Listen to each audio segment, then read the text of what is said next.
ભાગેડુ લગ્ન બાદ થતી નોંધણીને લઈ સૌથી મોટા સમાચાર। આવતીકાલની કેબિનેટ બેઠકમાં સરકાર લેશે મોટો નિર્ણય।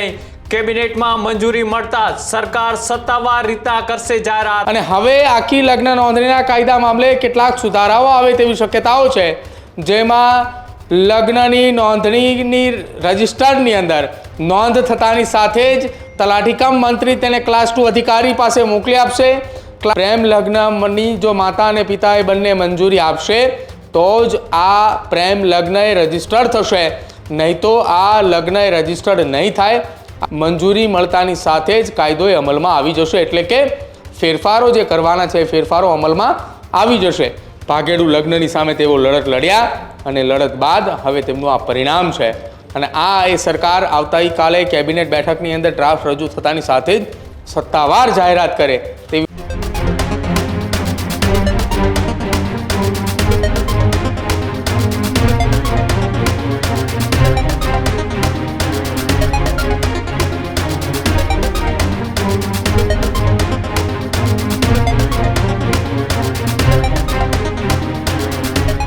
નમસ્કાર, આપ જોઈ રહ્યા છો ન્યૂઝ રૂમ અને આપની સાથે છું કૃણાલ। બુલેટિનની શરૂઆત કરીએ ગુજરાતના મહત્વપૂર્ણ સમાચારોની। એક મહત્વપૂર્ણ સમાચાર સામે આવી રહ્યા છે કે લાંબા સમય થયા જે વિવાદ ચાલી રહ્યો છે, ત્યારે હવે ભાગેડુ લગ્ન બાદ થતી નોંધણીને લઈ સૌથી મોટા સમાચાર।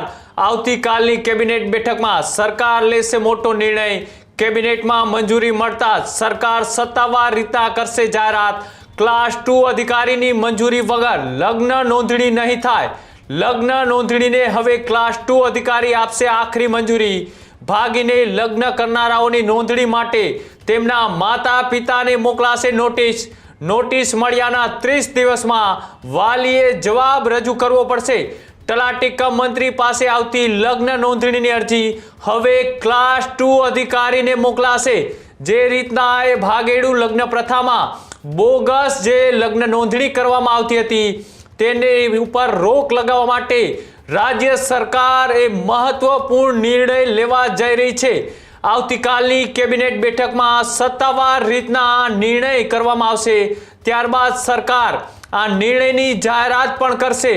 તે પહેલા મહત્વપૂર્ણ સમાચાર અત્યારે સામે આવી રહ્યા છે કે ભાગેડુ લગ્ન જે રીતના નોંધણી કરવામાં આવે છે તેમાં તલાટી દ્વારા બોગસ જગ્યા, બોગસ દસ્તાવેજો ઊભા કરી અને આ જે લગ્ન નોંધણી કરવામાં આવતી હતી તેના પર્દાફાશ અને અનેક એવા સ્ટિંગ ઓપરેશન બાદ હવે સરકાર છે તે કાયદામાં ફેરફાર કરવા જઈ રહી છે।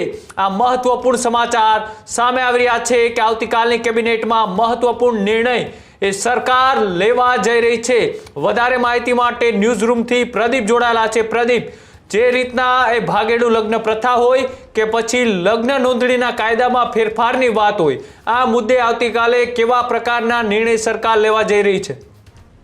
બિલકુલ કૃણાલ, ગુજરાતની અંદર છેલ્લા કેટલાક સમયથી પાટીદાર સમાજ સહિત અન્ય સમાજે પાટીદાર સમાજને ટેકો આપ્યો અને ત્યારબાદ એક ચર્ચા શરૂ થઈ, અને ચર્ચા હતી ભાગેડુ લગ્નના કાયદાની અંદર ફેરફાર, જેમાં પાટીદાર સમાજના યુવા આગેવાનો આંદોલન સાથે જોડાયેલા હતા। તમામ આગેવાનોએ સરકાર પાસે જઈને કેટલીક રજૂઆતો કરી કે જે કાયદાની અંદર થોડા ઘણા ફેરફાર થઈ શકે, જેની ચર્ચાઓ અત્યાર સુધી અનેક વખત થઈ ચૂકી છે અને ભૂતકાળની અંદર ગત કેબિનેટ બેઠકની આ મામલે ચર્ચા થવાની હતી, પરંતુ એ ચર્ચા ન થઈ।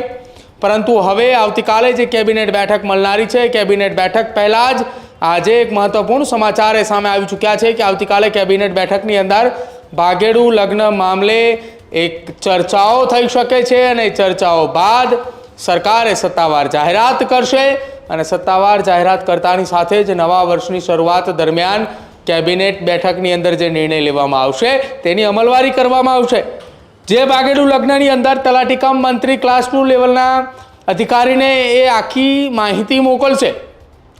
જે લગ્ન બાદ જે નોંધણી થતી હતી, જે ભાગેડુ લગ્ન બાદ જે નોંધણી થતી હતી, એ નોંધણીને લઈને હવે ફરી એક વખત જે ચર્ચાઓ એટલે કે જે વાત સામે આવી રહી છે, હકીકતમાં થતું તો એવું કે કોઈ પણ જગ્યા ઉપર પ્રેમ લગ્ન થાય છે અને ત્યારબાદ તેની રજિસ્ટ્રી એ કોઈ અલગ જગ્યા ઉપર થતી હતી।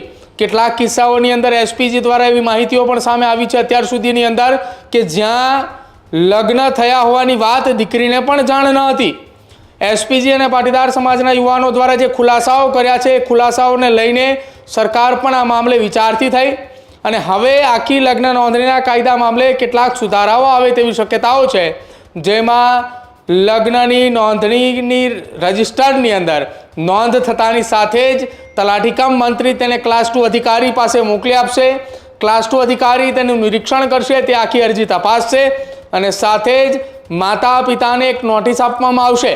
30 દિવસની અંદર યુવક અને યુવતીના બંને પરિવારના માતા પિતાઓને નોટિસ આપવામાં આવશે અને ત્યારબાદ એ નોટિસનો જવાબ લીધા બાદ આગળની કાર્યવાહી હાથ ધરવામાં આવશે.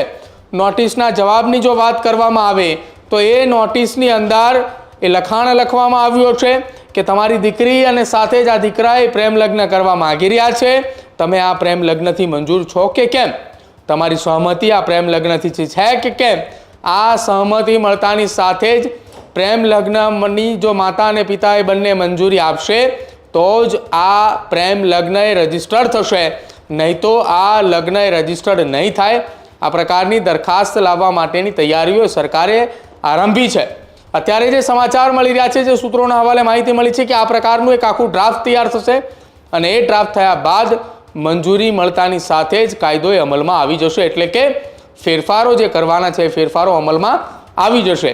આ ફેરફારો અમલમાં આવતાની સાથે જ થવાનું શું છે આવનારા સમયની અંદર કે જે હાલની પંચમહાલની અંદર જે બોગસ લગ્ન કાંડ આખો સામે આવ્યો હતો તલાટી દ્વારા, કે જેને 2000 કરતાં વધુ લગ્નની નોંધણી કરી હતી, આ પ્રકારની લગ્ન નોંધણીઓ અટકશે. જ્યાં રૂપિયા દઈને લગ્નની નોંધણીઓ થતી હતી તેની સામે હવે નવા નિયમો બનતાની સાથે જ એ તમામ એ વાતો એ સ્થગિત થશે. અને ખાસ પાટીદાર સમાજના યુવા આગેવાનો જે આંદોલન સમયથી સક્રિય હતા, જેમાં દિનેશ બાંભણિયા, વરુણ પટેલ, મનોજ પનારા, ગીતા પટેલ, દિલીપ છાબવા, અમિત ઠુમ્મર સહિતના જે આગેવાનો દ્વારા જે મુહિમ ઉપાડી હતી, જેમણે ક્ષત્રિય સમાજના આગેવાનોએ ટેકો આપ્યો હતો. વિધાનસભાના સ્વર્ણિમ સંકુલના પરિસર પર જ ઈરા સોલંકીએ પણ ટેકો આપ્યો હતો કે આ પ્રકારે દીકરીએ ભાગીને લગ્ન કરે છે, જેમાં માતા પિતા એની શું દશા થાય છે, આ તમામ લોકોએ જોયું છે. આ પ્રકારનું નિવેદન તેમને આપ્યું હતું.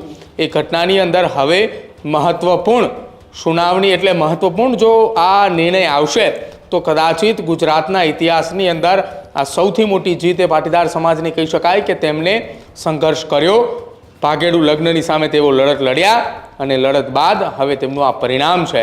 અને આ એ સરકાર આવતીકાલે કેબિનેટ બેઠકની અંદર ડ્રાફ્ટ રજૂ થતાની સાથે જ સત્તાવાર જાહેરાત કરે તેવી માહિતી હાલ સૂત્રો અનુસાર મળી રહી છે. કૃણાલ જી, માહિતી બદલ આભાર. પ્રદીપ, જોડાવા બદલ. તો જે રીતના ભાગેડુ લગ્ન પ્રથાને લઈ એક મોટી જાહેરાત આવતીકાલે થઈ શકે છે.